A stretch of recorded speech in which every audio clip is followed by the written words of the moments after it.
Hello guys. नमस्कार और जोहार। Welcome to my YouTube channel the Ramgarh lad. सबसे पहले मैं अपने बारे में बता देता हूँ। मेरा सिलेक्शन हुआ है assistant loco pilot in Indian railway, जो कि रांची जोन से हुआ है। तो मैं अपना एक्सपीरियंस शेयर करना चाहता हूँ कि जो मेरा एग्ज़ाम जो फॉर्म आया था 2024 में, जो मेरा सिलेक्शन हुआ है, कि मैंने एग्ज़ाम को कैसे क्वालिफाई किया।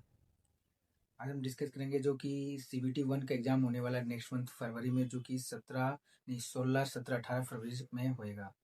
तो उसके लिए क्या क्या हमें वो करना पड़ेगा ताकि हम अच्छा स्कोरिंग कर सकें। अच्छा स्कोरिंग करने का मतलब है कि हम इजीली हम वो CBT 1 है जो क्लियर कर सकें। जैसे कि मैं किया था, मैं अपने बारे में बताता हूँ ना। मैं पहला पेपर 1 पेपर 2 किसी के लिए मैं पढ़ाई नहीं किया था। पढ़ाई इसलिए नहीं किया था कि इससे पहले मैंने सब कुछ पढ़ रखा था।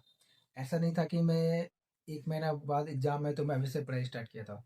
तो उन लोगों के लिए तो बहुत प्रॉब्लम होगा जिन्होंने कभी कुछ पढ़ा ही नहीं है, कभी बुक खोला ही नहीं। सिर्फ ऐसा होता है ना जो फॉर्म भर देते हैं, उनके लिए तो बहुत मुश्किल होगा। लेकिन जिन्होंने कुछ कुछ पढ़ रखा है पहले से, तो समझो कि ये एग्ज़ाम उनके लिए बहुत इजीली निकल जाएगा। इतना टफ नहीं है जैसे कि अदर एग्ज़ाम आप समझ लो कि जेई वगैरह होता है, और वो टेक्नीशियन ग्रेड 1 का जो एग्ज़ाम आया था, या फिर सीजीएल वगैरह होता है, उसके जैसा ये टफ नहीं है, बहुत ही ईजी है। अगर आप क्योंकि इसमें देखो बीटेक वाले नहीं, आईटीआई वाले भी आते हैं। तो आईटीआई वाले को आप समझ सकते हैं कि वो कितना वो उनके लिए वो टफ होता होगा। तो जो बीटेक और डिप्लोमा है ना, उनके लिए तो बहुत इजीली निकल जाएगा भाई।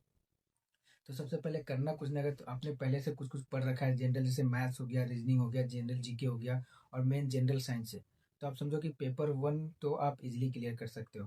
तो सबसे पहले ये करना है कि जितने भी मिक्स क्वेश्चन होता है ना, आप मिक्स क्वेश्चन की प्रैक्टिस करना चालू कर दो। या तो आप ऑफलाइन लगाओ या तो ऑनलाइन लगाओ। मैं तो रिकमेंड करूंगा ऑनलाइन लगाने के लिए। ऑनलाइन लगाने से क्या होता है, तुम्हारा टाइम मैनेजमेंट का वो सही हो जाता है। ऑफलाइन में पता नहीं चलता है।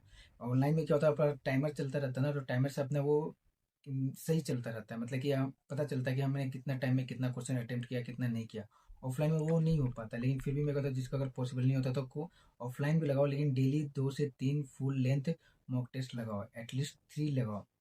उसके बाद क्या करना है, जैसे कि मैंने ये बोला है, जिन्होंने कुछ कुछ पढ़ रखा है, जिन्होंने कुछ भी नहीं पढ़ रखा उसके लिए तो भाई बहुत प्रॉब्लम होगा। जिन्होंने कुछ कुछ पढ़ रखा है उसके बाद मॉक लगाया, तो सपोज करो आपने मैथ्स में कोई प्रॉब्लम आया। सपोज मैथ्स में सबसे जो टफ चैप्टर लगता है वो मेरे हिसाब से वो कंपाउंड इंटरेस्ट और सिंपल इंटरेस्ट, क्योंकि उसका कैलकुलेशन ही बहुत ही टफ हो जाता है। तो मान लो कि उसमें तुमने फंस गया कोई चीज़ का, या तो उसमें कोई फंस गया, तो क्या करना है, यूट्यूब में बहुत सारे वीडियो पड़े हुए हैं। तो मेरा जो रिकमेंड जो मैं सर से पढ़ा हूँ वो क्या कहते हैं, राकेश यादव सर है। मैंने उसी से क्लास किया था पूरा सब कुछ। तो तुम भी उसका देख सकते हो, सर का।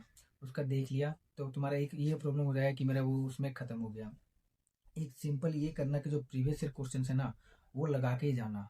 एटलीस्ट जो हमारे टाइम पे हुआ था, उससे तुम्हारा बहुत बेनिफिट मिलेगा। ये आइडिया हो जाए कि रेलवे कहाँ से सबसे ज़्यादा क्वेश्चन पूछती है। जैसे मैं एग्जांपल बताऊँ, जैसे फिजिक्स है, फिजिक्स में एक लाइट चैप्टर ऐसा है ना, उसमें भर भर का क्वेश्चन आता है। अगर तुमने फिजिक्स में लाइट चैप्टर छोड़ दिया तो समझो कि तुमने कुछ भी नहीं पढ़ा। तो अगर तुम सिर्फ वो फिजिक्स में अगर तुमने वो चैप्टर अगर छोड़ दिया, क्या कहते हैं, जिससे बहुत कम क्वेश्चन आता है, जैसे ये साउंड वगैरह हो गया ना, उसमें एक दो क्वेश्चन ही आते हैं। लेकिन लाइट हो गया तुम्हारा, मैग्नेट चैप्टर हो गया, फिर वो इलेक्ट्रिसिटी बोल सकते हो मैग्नेट छोड़ के, तो उसमें भर भर के क्वेश्चन, वो सारे चैप्टर एकदम छोड़ना ही नहीं। ये हो गया। उसके बाद तुम्हारा वो जीके को तो आप स्किप कर सकते हो। अगर जीके नहीं पढ़ोगे, उसमें बहुत सारा टॉपिक आता है। फिजिक्स, वो केमिस्ट्री नहीं बोला, वो पॉलिटी हो गया, हिस्ट्री हो गया, और तुम्हारा क्या क्या हो गया, इकोनॉमिक्स हो गया। ये सबसे अच्छा ना तुम साइंस को कंप्लीट कर लो, उससे ज़्यादा क्वेश्चन आते हैं। तो लास्ट में यही बोलना चाहता हूँ फ्रेंड कि लास्ट का जो 1 मंथ है ना, तुम अपना 100% दे दो। 100% देने का मतलब होता है ना, दिन रात लग जाओ, क्योंकि ये तुम्हारा अभी बहुत क्रूशियल टाइम है। इसमें ये करो कि डेली एटलीस्ट 3 मॉक टेस्ट लगाओ, उसका एनालिसिस करो, और जो तुम्हारा वीक पॉइंट है उसको तुम क्लियर करो। क्योंकि अगर ये मौका छूट गया ना, तो फिर समझना कि जो जो बेरोजगार है ना, वो दर्द वो समझ सकते हैं कि बेरोजगारी का दर्द क्या, जैसे मैंने सहा है।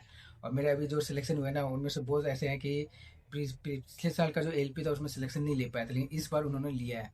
तो ये जो 6 साल का 5 साल का जो गैपिंग में जो है ना, और कोई एग्जाम नहीं निकला ना, तो वो जो बेरोजगारी का जो टैग होता है ना भाई, वो जो एक्चुअल में जो है ना, वही लोग जान सकता है जो अभी तक क्लियर नहीं कर पाए हैं, जो मतलब 3 साल 4 साल से गवर्नमेंट के लिए तैयारी कर रहे हैं। मैं तो यही बोलूँगा कि जो अभी चांस है ना, वो एकदम लग जाओ। अभी टेक्निकल पार्ट जो होता है ना, वो टायर 2 के लिए उसको छोड़ दो, और इसी में लग जाओ। 100% अपना होता है ना, एकदम एक रूम में बंद होके एकदम कंटिन्यूस एकदम मॉक लगाओ, और जो जो टॉपिक है ना उसको क्लियर करो। तो मेरी तरफ से अभी बेस्ट ऑफ लक, और फिर आगे मिलते हैं नेक्स्ट वीडियो में। अगर मेरा वो स्टोरी और ये मोटिवेशन आपको अगर अच्छा लगा तो लाइक शेयर, और मेरे चैनल को सब्सक्राइब कर देना। Thank you.